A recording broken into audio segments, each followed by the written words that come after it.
আবহাওয়ার পূর্বাভাস শালিপুর আবহাওয়া দপ্তর সূত্রে পশ্চিমবঙ্গের কিছু অংশে বৃষ্টি হতে পারে, যদিও মূল পূর্বাভাস অনুযায়ী হালকা বৃষ্টির সম্ভাবনাই বেশি রয়েছে, ভারী বৃষ্টির সম্ভাবনা খুব কম। কলকাতায় দিনের তাপমাত্রা রয়েছে 31 ডিগ্রি সেলসিয়াসের কাছাকাছি, তবে রাত্রে 24 ডিগ্রি সেলসিয়াসের কাছাকাছি থাকবে। পশ্চিমবঙ্গের বিভিন্ন রাজ্যে হালকা থেকে মাঝারি বৃষ্টির সম্ভাবনা রয়েছে, আপাতত কোনো ভারী বৃষ্টির পূর্বাভাস নেই।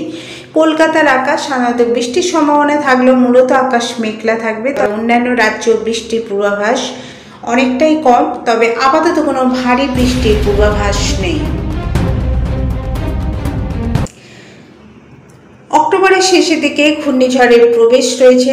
আপাতত বর্ষা বিদায় নিলে অক্টোবরের শেষের দিকে ঘূর্ণিঝড়ের প্রবেশ রয়েছে। বর্ষা বিদায় নিলেও অক্টোবরের শেষে একটা ঘূর্ণিঝড়ের প্রবেশ রয়েছে। 25শে অক্টোবরে ভোরে বঙ্গোপসাগরে একটি নিম্নচাপ তৈরি হয়েছে, তবে এই নিম্নচাপটি শক্তিশালী নিম্নচাপে তৈরি হবে। তবে নিম্নচাপ ক্রমশ শক্তি সংগ্রহ করতে করতে ভারতের মূল ভূখণ্ডের দিকে এগোবে। 27শে অক্টোবর সকালের দিকে একটি ঘূর্ণিঝড় তামিলনাড়ু উপকূলের কাছাকাছি আসবে, তবে সেই সময় বাতাসের অভিমুখ অনুযায়ী দিক পরিবর্তনও করতে পারে। আলিপুর আবহাওয়া দপ্তর সূত্রে আরও জানানো হয়েছে, কলকাতার আকাশ আংশিক মেঘলা থাকবে, তবে কোথাও ছিটেফোঁটা বৃষ্টির পূর্বাভাস থাকলে আপাতত কোনো ভারী বৃষ্টির সম্ভাবনা নেই।